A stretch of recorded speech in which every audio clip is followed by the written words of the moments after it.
ओम शांति। 18/8/26 की मुरली है। बाबा कहते हैं, मीठे बच्चे, सुनी सुनाई बातों पर विश्वास नहीं करो। अगर कोई उल्टी सुल्टी बातें सुनाए तो एक कान से सुन, दूसरे से निकाल दो। क्योंकि सुनी सुनाई बात पर हम विश्वास करेंगे एक दो की, क्योंकि सुनने वाला हो सकता है किसी और ने उसको सुनाई है तो उसको सुनने में ठीक से नहीं आया हो, या वो अपनी दो बातें ऐड कर कर हमको बताए। तो जब हम वो बातें सुनते हैं तो उल्टी सुल्टी बातें हो जाती है। तो वैसी बातों को बाबा कहते हैं तुम एक कान से सुन लो, अगर सुनाए तो एक कान से सुनकर दूसरे से तुमको निकाल दो उनका बातों को। फुल स्टॉप लगाओ, अंदर में उसको बैठाना नहीं है बातों को। प्रश्न है, जो बच्चे ज्ञान की खुशी में रहते हैं उनकी निशानी क्या होगी? ज्ञान की खुशी में रहने वालों की निशानियां बाबा आज बता रहे हैं अपने बच्चों की। वे पुराने कर्म भोग का हिसाब किताब उस खुशी में मर्ज करते जाएंगे।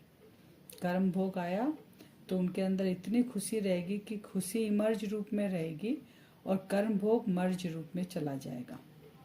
ज्ञान की खुशी में दुख दर्द गम की दुनिया ही भूल जाती है। बुद्धि में रहता, अब तो हम खुशी की दुनिया में जा रहे हैं। रावण ने श्रापित कर दुखी किया, अब बाप आए हैं उस सुख की गम की दुनिया से निकाल खुशी की दुनिया में ले जाने के लिए। बाबा ने कहा कि रावण हमको श्रापित करके बहुत दुख दिया है, तो बाप क्यों आए? हमको उस दुख से निकालने के लिए आए बाबू, खुशी की दुनिया में जहाँ हमेशा खुशियाँ ही हो। खुशियाँ 21 जन्म तक, दुख क्या है हम आत्माएं जानेंगे ही नहीं। गीत है, तुम्हें पाके हमने जहाँ पा लिया, जमी तो जमी आसमान पा लिया। बाबा मिल गया तो और क्या चाहिए। मीठे मीठे ओम शांति। मीठे मीठे रूहानी बच्चों ने गीत सुना। जरूर बच्चों के रोमांच खड़े हो जाने चाहिए, क्योंकि गाया जाता है खुशी जैसी खुराक नहीं। अभी तुम सभी रूहानी बच्चों को बेहद का बाप मिला है। बेहद का बाप तो एक ही होता है, और बच्चे जानते हैं जब और बच्चे बनेंगे तो उन्हों के भी रोमांच खड़े होंगे। तुम जानते हो हमारा राज्य था, फिर राज्य गवाया। बाबा के सारे आत्माएं बच्चे हैं।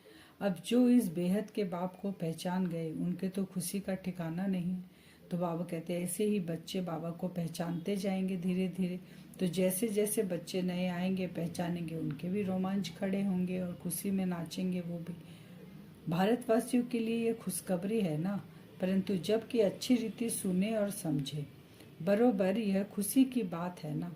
कल्प कल्प बाप आते हैं, बाप का जन्म भी यहाँ गाया जाता है। त्योहार भी जो है सब इस समय के हैं। बाप ने आकर तुमको बहुत सहज रास्ता बताया है। त्योहार जो है, जो हम संगम पर बाबा के साथ मनाते हैं, मनाते माने बाबा को जानते हैं, और जानने के कारण जो सूक्ष्म रीति से हम आत्मा अपने आप को उस श्रीमत अनुसार चलाते हैं, उन्हीं का ही सब त्योहार मनाया गया है। तो बच्चों का काम है एक बाप को याद करना। बाप कहते हैं मुझे याद करो तो तुम्हारे विकर्म विनाश हो जाएंगे, हिसाब किताब चुकतू हो जाएंगे। तो हमें किसे याद करना है? बाबा बार बार मुरलियों में ये शब्द कहते हैं कि मुझे याद करो तो विकर्म विनाश होंगे।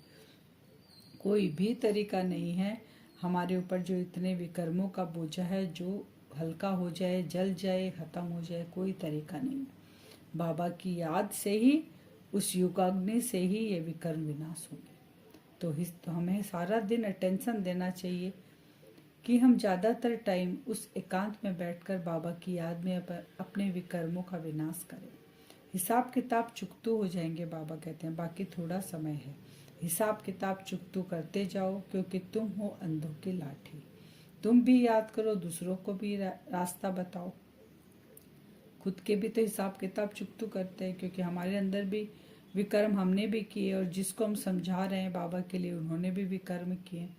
तो सबसे पहले हम अंधों के लाठी बाबा हमें बता रहे हैं, तो खुद के पहले विकर्म को भस्म करेंगे, फिर दूसरों को रास्ता बताएंगे। बाबा कहते हैं विघ्न तो बहुत पड़ेंगे, जितना हो सके सबको यह समझाते रहो कि बाप को याद करो। अक्षर भी नामी ग्रामी है, मन मना भाव, अर्थात हे आत्माएं माँ में कम याद करो तो तुम्हारे पास्ट के विकर्म भस्म होंगे।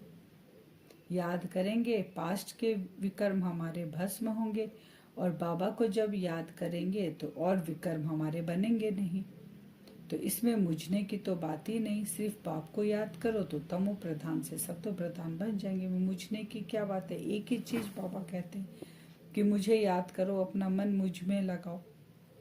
तुम जानते हो हमने 84 का चक्र लगाया, चक्र लगाते आए, लगाते रहेंगे। यह है पुरानी दुनिया, पुराना चोला, इनको भूल जाना है। यह है आत्माओं का बेहद का संन्यास, उनों का है हद का संन्यास। घर बार छोड़ जाते हैं हमको आत्मा, इसी शरीर में रहते हुए हमें घर गृहस्थी में रहकर देह के जो भी लगाव झुकाव संबंध वैभव सबको छोड़ना है, घर गृहस्थी में रख के बुद्धि से छोड़ना है। बाबा कहते हैं हम हैं बेहद के सन्यासी, वो है हद के, वो घर बार छोड़कर चले जाते हैं। तो सेकंड जो पास हुआ बाबा कहते हैं वो ड्रामा है, फिर वही ड्रामा रिपीट होगा। शास्त्र सब भक्ति मार्ग की पुस्तक है, भक्ति के बाद है ज्ञान। बाबा कह रहे जो शास्त्र हम पढ़ते हैं वो कब लिखे गए, भक्ति मार्ग में लिखे गए, और भक्ति के बाद बाबा आते हैं ज्ञान, जब भक्ति पूरी हो जाती है।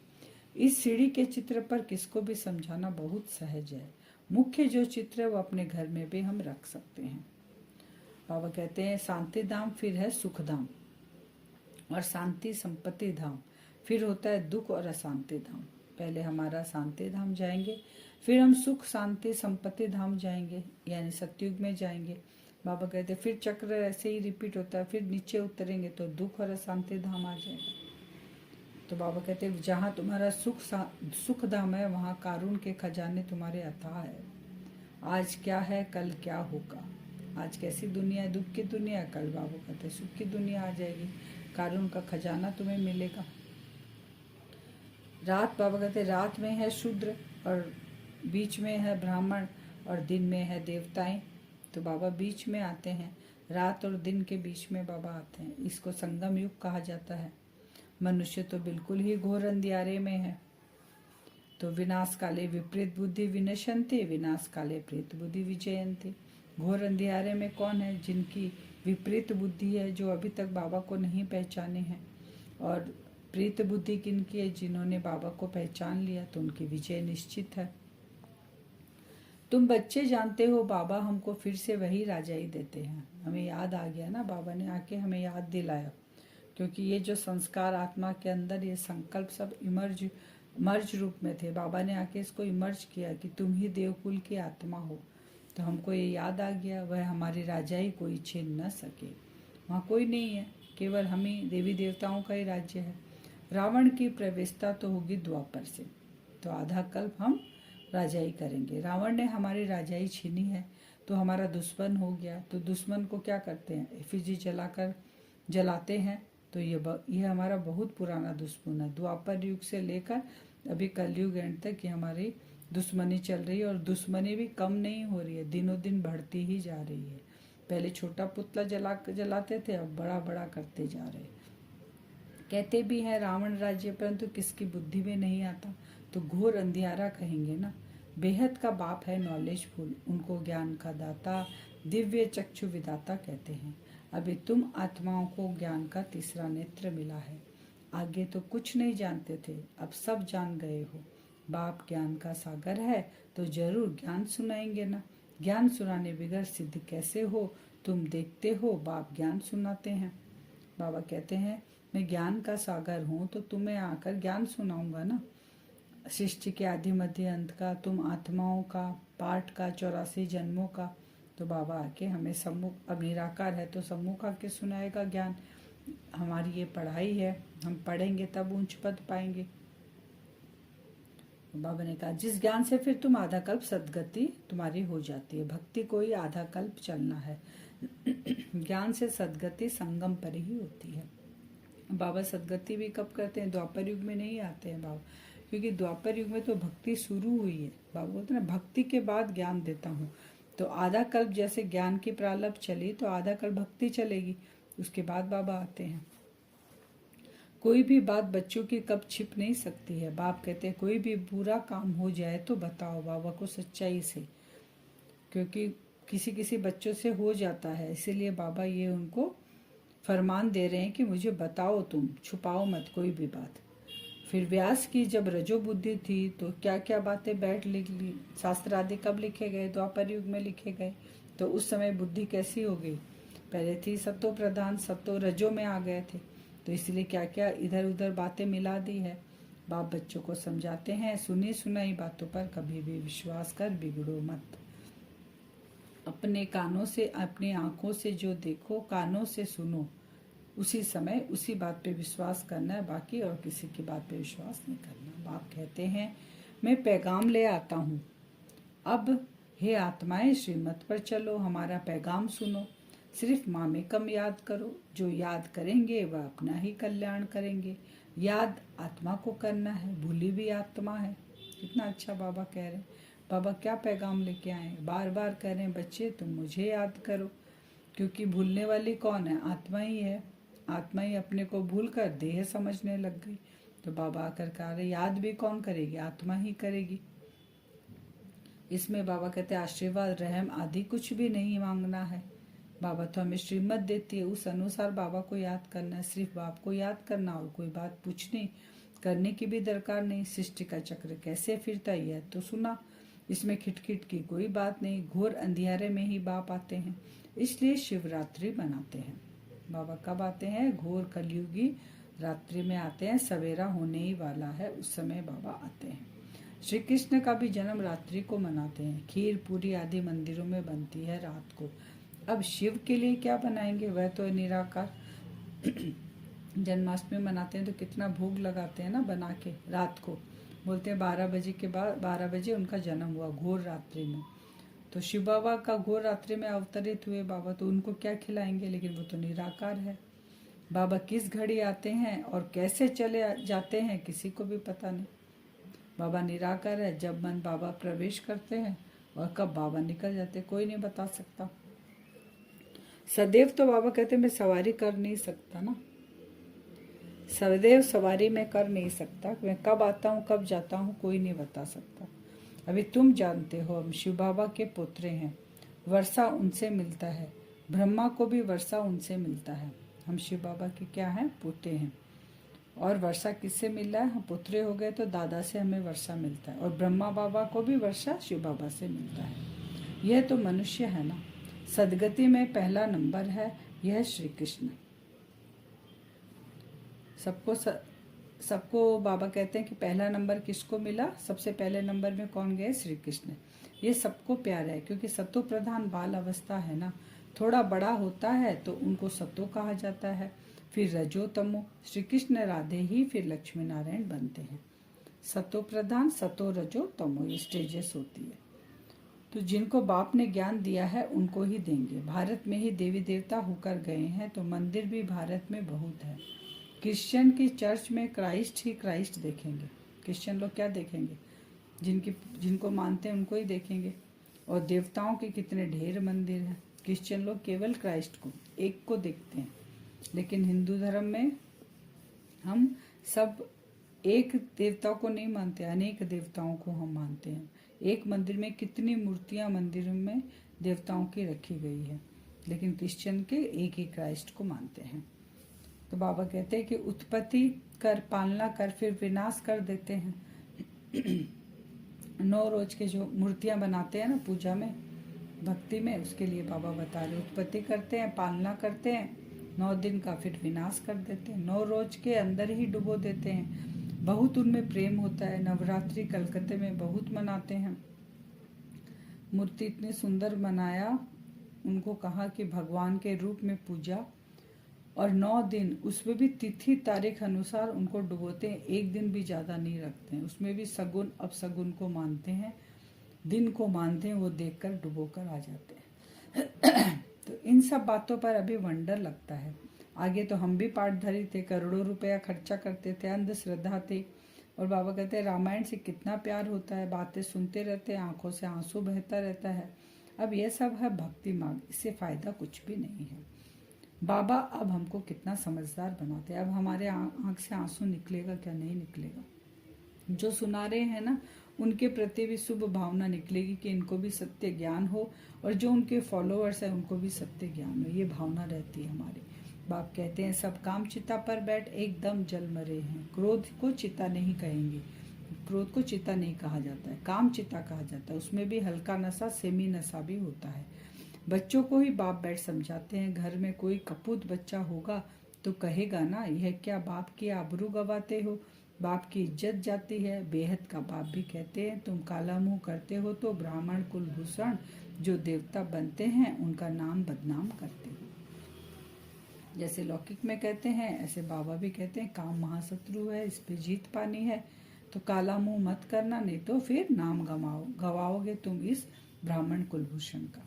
तुम बच्चे जानते हो हम पवित्रता की ताकत से ही भारत को फिर से श्रेष्ठाचार्य देवता बनाते हैं। हमारा फाउंडेशन क्या है? पवित्रता। उसके आधार पे ही हम सतयुगी दुनिया की स्थापना कर रहे हैं। बाबा कहते हैं मैं महाभारत लड़ाई तो दिखाई है शास्त्रों में, उसके बाद क्या हुआ यह दिखाया नहीं। कह देते हैं प्रलय हो गई। अब श्री कृष्ण का एक तरफ तो माता के गर्भ से जन्म दिखाया, दूसरी तरफ फिर कहते हैं कि पीपल के पत्ते पर अंगूठा चूसता आया। कुछ भी समझते नहीं। वहां तो गर्भ महल में रहते हैं बड़े विश्राम से, बाकी सागर में थोड़े ही पत्ते पर हो सकता है, यह इम्पॉसिबल है। तो यह सब ड्रामा बना हुआ है जिसको तुम जानते हो। भक्ति में हम सब प्रैक्टिकल में मानते थे। पीपल के पत्ते पे, पीपल का पत्ता इतना हल्का होता है उसमें कोई टिक ही नहीं सकता। फिर वो प्रिंस है, वो ऐसे पीपल के पत्ते पे क्यों आएंगे? उस समय तो गर्भ महल है, कष्ट की कोई बात ही नहीं, वो आराम से विश्राम करेंगे। फिर दिखाते हैं सागर में थोड़े ही पत्ते पर हो सकता है, ये नहीं हो सकता है, इम्पॉसिबल बाबा कहते हैं। शिव जयंती भी भारत में ही मनाते हैं तो जरूर भारत को कुछ दिया होगा शिव बाबा आकर, तभी शिव बाबा की मनाते हैं।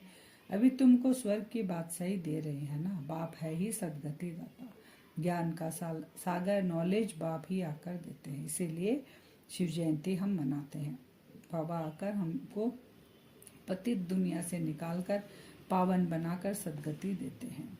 5000 वर्ष बाद फिर यहाँ ही हम आएंगे। ऐसे ही बच्चों को निश्चय है जो जो इस ब्राह्मण कुल के होंगे वह आते जाएंगे। जो ब्राह्मण कुल की आत्मा है, ये संस्कार उनके अंदर है, वो जैसे ही उनको पता चलेगा बाबा आ गए, ये नॉलेज को सुनेंगे, उनको पक्का निश्चय हो जाएगा और वो आते जाएंगे। आज का वरदान है नशे और निशाने की स्मृति से सर्व कर्मेंद्रियों को ऑर्डर प्रमाण चलाने वाले ताज व तख्त नसीन भव। नशा होना चाहिए और निशाने। तो संगम युग पर बाप दादा द्वारा सभी बच्चों को ताज और तख्त प्राप्त होता है। प्योरिटी का भी ताज है तो जिम्मेवारियों का भी ताज है। अकाल तख्त भी है तो दिल तख्त नसीन भी हो। जब ऐसे डबल ताज और तख्त नसीन बनते हो तो नशा और निशाना स्वतः याद रहता है। फिर यह कर्मेंद्रियां जी हजूर करती है।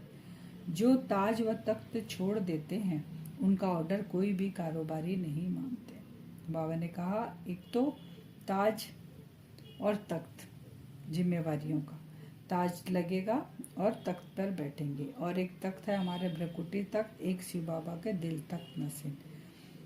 तो जब हमको ये नशा भी रहेगा और निशाना भी रहेगा कि हम कहाँ बैठे हैं, तो फिर हम हमारी कर्मेंद्रियां जो है जी हजूर करेगी, हमारे वश में रहेगी, हम मालिक बनकर, क्योंकि हमें पता है हम इस अथॉरिटी से बैठे हैं। तो सीट पर सेट रहेंगे तो कर्मेंद्रियां भी हमारे ऑर्डर मानेगी। स्लोगन है कमजोर संकल्प ही प्रसन्नचित्त के बजाय प्रश्नचित्त बना देते हैं। कमजोर संकल्प से ही हम प्रसन्नचित्त बन जाते हैं और संकल्प से ही हम प्रसन्नचित्त बनते हैं, प्रश्नचित्त। तो कमजोर संकल्प हमको प्रश्नचित्त बनाते हैं के बजाय प्रसन्नचित्त बना देते हैं। प्रसन्न नहीं रह पाते और प्रश्न में आ जाते, क्वेश्चन में आ जाते हैं। अव्यक्ति सारे अपवित्रता के बीज को भी समाप्त कर संपूर्ण स्वच्छ पवित्र बनो। ईश्वरीय सेवा का बड़े से बड़ा पुण्य है पवित्रता का दान देना। पवित्र बनना और बनाना ही पुण्य आत्मा बनना है, क्योंकि किसी आत्मा को आत्मघात महापाप से छुड़ाते हो। अपवित्रता आत्मघात है, पवित्रता जियदान है। अपवित्रता क्या है? आत्मघात है, और पवित्रता जियदान है। तो हमें उनको छुड़ाना है अपवित्रता से। अब वरदान से हम योग करेंगे। अपने आप को देखेंगे भ्रकुटी से कंगासन पर, मैं आत्मा चमक रही हूँ।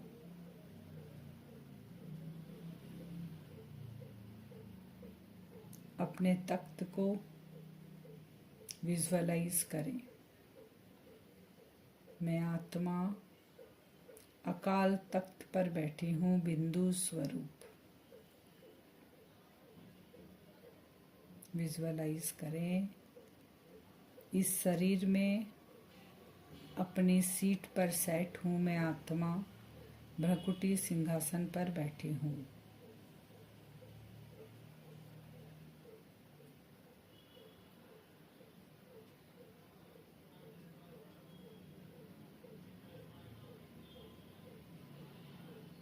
बाबा से, परम धाम से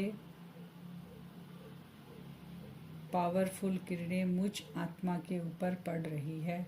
विजुअलाइज करेंगे 7 रंग की किरणें। जैसे रेनबो देखते हैं 7 रंग की, ऐसे ही 7 रंग की किरणें मुझ आत्मा पर पड़ रही है। मैं आत्मा अपनी पावरफुल स्थिति में स्थित हो रही हूँ।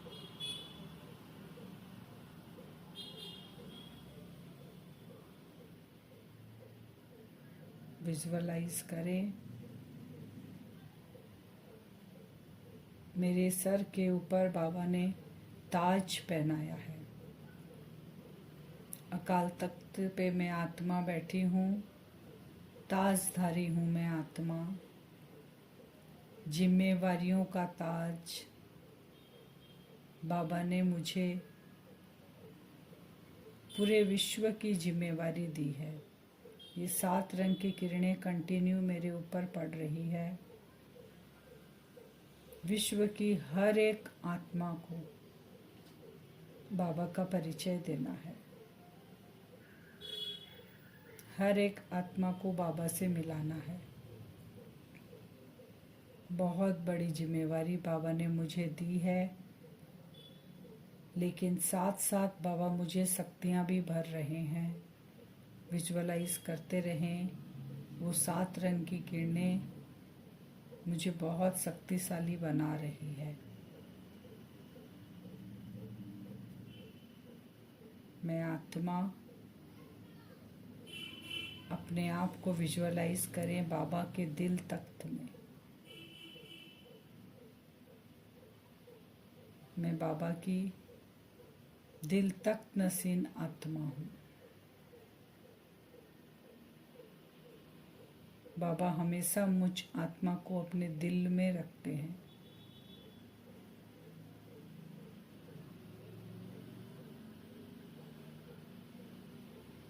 पहले अकाल तख्त पर बैठा हुआ देखें। मैं बिंदु स्वरूप आत्मा।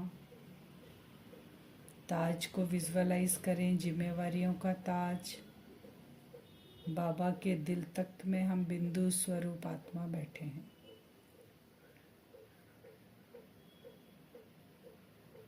मुझ आत्मा को हमेशा ये नशा रहता है कि मैं ही वो देवकुल की श्रेष्ठ आत्मा हूँ।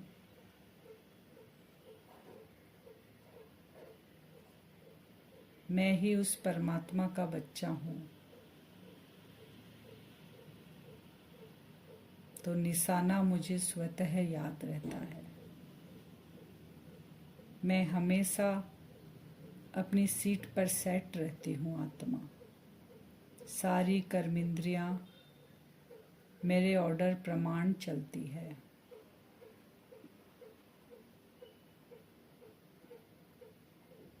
ताजधारी में आत्मा, दिल तख्त नसीन में आत्मा बाबा के भ्रकुटी सिंहासन पर बैठी हूँ।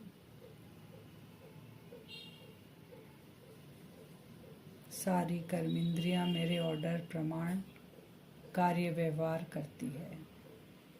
ये वाइब्रेशन जहाँ हम रहते हैं बहुत तेजी से चारों ओर फैल रहा है। हर आत्माओं को ये वासना आ रही है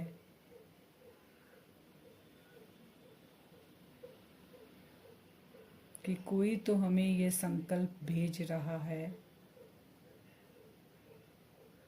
कि भगवान धरती पे आ चुका। सभी आत्माएं भी इस नशे में नाच रही हैं। ऐसा हम आज बार बार बैठकर अपनी सीट पर सेट होकर ये वाइब्रेशन फैलाएंगे। ओम शांति।